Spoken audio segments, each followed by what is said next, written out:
us now is Amy and my dentist, Dr. Tremblay. Dr. Tremblay, good morning.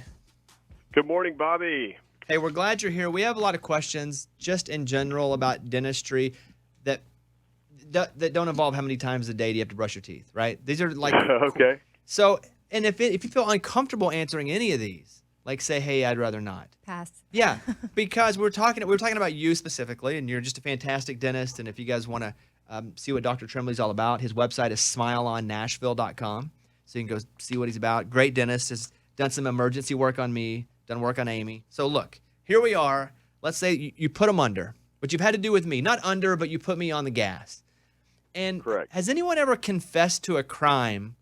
Or if they were to confess to a crime, do you have the obligation to go and call the cops? Well, first, the level of sedation that the nitrous has on people, it's not like a surgery type of sedation where you do speak, and say things that you normally would not. So if you get the nitrous, you're still very much in control of your consciousness. If you were to confess to a crime, I suppose it would depend on whether you're stealing a can of tomatoes from the grocery store or if you have a body buried somewhere. So you would tell the cops then if they said, hey, thanks for doing that work. I can't really talk, but I killed 3 people. Like you'd have to go tell the cops. I think so. You think so? I personally, I would, yes. If it was a case of life and death, yes. I feel like I say some crazy stuff. I don't drink, and I've never smoked weed. But I need that stuff because I get extremely anxious, and I feel like I'm saying some ridiculous stuff when I'm under there. Yeah, I mean, Dr. Jeff, have you done it? It feels good. I have felt the effects of nitrous, but it's very gentle, and like I said, it doesn't tend to have people confessing things that they wouldn't in a sober state. Is it like so you're good. A cop who has to get tased or pepper sprayed to use it? Do you have to have all that stuff done to you to be able to do it? I don't think you have to have it done to use it, but in dental school during our training, they allowed all of us to sit back and train on each other. So we've all felt the nitrous, we've felt the anesthetic, and I haven't felt the deep sedation. We don't experiment on each other with that, but yes, we do have the opportunity to have the nitrous and local anesthetic. Is there ever a time when you and your assistant, your dental assistant, are working over the top of someone and the breath is so bad you give like a signal, like you tug your ear and you're like, oh boy, because you don't want to say it, but are there hand signals for that? Every team is different. One of the cool things that we have these devices that suction very strongly or very intense suction. So with the masks that we have and that suction, I tend not to notice that. But yes, there have been times in the past when I've had someone in the practice who's really let themselves go. And here's what's crazy. It's almost like, Bobby, you'll be changing a diaper one day from your kid. You'll be able to stomach it a lot more than somebody else would. And I think that's how I feel with patients who are in need. Like, even though it may be a not so pleasant situation, I tend to work through it. So was it me? Be honest.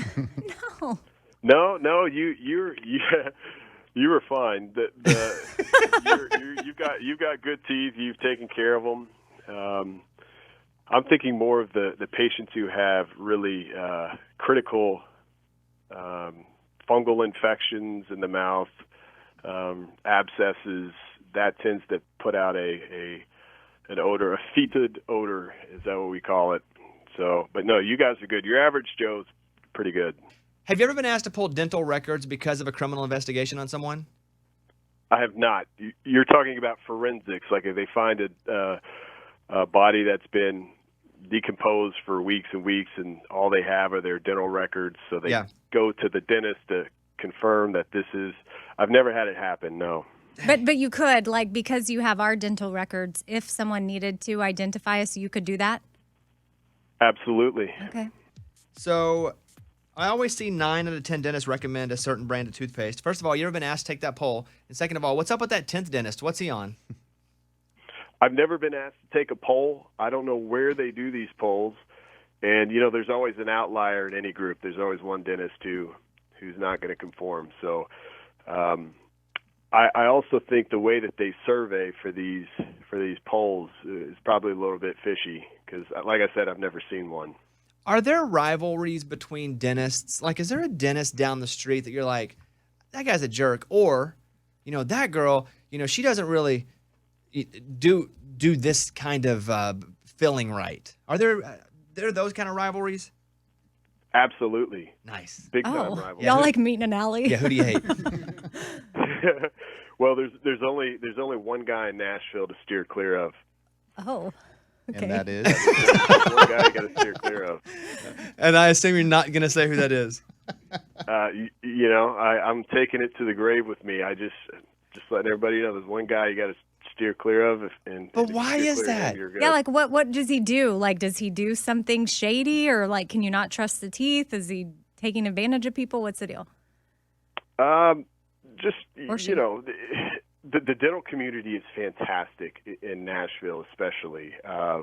We do a lot of training together, a lot of study clubs, and I just feel like there may be someone out there that I wouldn't trust with my smile. That's crazy. So there are people that just barely pass, right? And so like the lowest of the class? There are, the funny thing is somebody who may be top of the class academically may not be able to walk and chew bubble gum at the same time or not be able to tie their shoes the same way. Meaning dentistry is unique in that it's a mechanical fix. The dentist is usually fixing with their hands and not with written prescriptions. So, there are varying degrees of affluent dentists who some are better with their hands, some choose to go in pathology because they can't really control their hands as well. So there's different degrees of affluent dentistry. The picks, are they the same as floss? Those little sticks with the little string on them. Is that the same thing? It's similar. The floss picks, I think it's better than not flossing at all. But you want to make sure you're not damaging the teeth of the gums with the floss, and because those are so tight, sometimes it's more difficult to bend it around the tooth, and so I don't really know what the definitive word is on that, but I would say it's better than not flossing at all.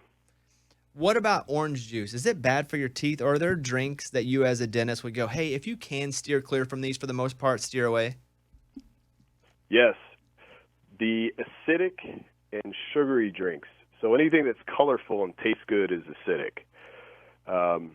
If you add sugar on top of it, so for example, a Diet Coke is very acidic, and the acidity is what damages teeth. And so when you add sugar and acidity and you sip on these drinks all day, it tends to be more damaging to the teeth. If you were to take, say, an acidic and sugary drink and drink it real quick, it's not as damaging because it's not spending time on a long amount of time on the teeth. So if you're going to drink your Coke, just get it down and chug it with it. Yeah. What about bad breath in general? How can people combat bad breath? What do you see the general neglect being? Great question. So if someone has a healthy mouth, meaning they don't have gum disease, then it's usually the fermentation of sugar by the bacteria. So obviously brushing helps, mouthwash helps, but tongue scrapers are very helpful. Another thing is tonsil stones. If you've ever had a tonsil stone, it's almost like a firm booger in the back of your tonsils. They have a distinct odor. But then when we start getting into gum disease, like infected gums, where the bacteria has changed and the bad bacteria puts out a very noticeable odor. So you want to just make sure you're getting any infection and any gum disease cleared, and that will help with bad breath. What about teeth grinding? How do I stop doing that? Ooh, lots of ways. We can do Botox in your masseters. Some people are just they just grind. It's a brain signal. So we need to have night guards, very thin guards that'll help protect the teeth. Sometimes it's an airway issue, meaning somebody's not getting enough air when they sleep, and the response is to grind the teeth back and forth. There's a lot of different reasons. How do I get my teeth whiter without going to some crazy treatment? Like, what do I do just as a general dude? Well, whitening is like working out. You're not going to get your teeth as white as they can be in one session, just like you're not going to get fit with one workout. So little bits over long periods of time. If you have whitening trays, doing it for 15 minutes a night for a few weeks is much better than going in and getting just a single treatment in the dental office. Little bits over longer periods of whitening. Dr. Jeff Tremblay is on with us. A couple more questions here. If before I come into your office, if I decide that it's probably I floss semi-regularly, not as good as I should, but I do floss. If I'm like, well, I need to go to town on my teeth before I go in, and so the day before, maybe even an hour before, I'm giving myself the business. You kind of know that, right? And you're like, all right, what kind of show did you put on for me here? Oh, that's so funny. I think we're all a little bit guilty of that. Inflammation takes a few days to clear up. So if you've got a lot of inflammation because you've got a lot of bacteria and plaque in your mouth, a hard scrub the night before is not going to cause the inflammation to go down. So if you come in, you've got bleeding gums, a lot of swollen, puffy tissue, we tend to know that there was a last-ditch effort. But I encourage people not to try to fake out the dentist. Just be honest with us. The few people you want to be honest with are your lawyer, your dentist, your doctor, because we're here to help and not judge. Yeah, I'm never honest. I'll be honest with you right now. Here's my honesty now. I'm never honest about that. All right, on with us now, Dr. Jeff Tremblay, who, listen, I had busted a tooth, and I got on Twitter, and I was like, hey, who's the best dentist? And so who reached out to you, Dr. Tremblay, and said, hey, you should reach out to Bobby? So there's a dentist that I've trained with who's in Ohio. His name's Robbie Mailer. He reached out to me and said, hey, you need to reach out to Bobby because he busted a veneer. My mom is a huge fan of his. She's texting me saying, hey, you need to go, reach out to Jeff so he can reach out to Bobby. So I told Amy, and a few days later, you were in my chair. And I bring this up because Jean Mailer is one of your biggest fans, and she had a terrible motorcycle accident. It was fatal for her boyfriend, and she's paralyzed from the chest down. And I wanted to thank her for the introduction to you, and I know she would appreciate hearing from us and hearing from you as she recovers. And I just thought it was a really cool story. That's why we're here talking, is because of Jean Mailer. Well, Jean Mailer, thank you, and we'll send you a Pimp and Joy pack as well of a bunch of stuff here just to show you how appreciative we are. And Dr. Tremblay, appreciate you and Amy. Yeah. I mean, listen, our whole family goes to Dr. Tremblay now. Me, Caitlin, he's running from the cops. Yeah. Run, Dr. Tremblay. No, I mean, my husband goes there. My kids go there. Yeah. Like, everybody there, you're in great hands. And he has a dog, Pee-wee, and Pee-wee will sit in your lap while you're getting your cleaning. I never got that. Oh. There was no Pee-wee in my lap. Well, apparently you can record. This is a Bobby Bones Show. Hey.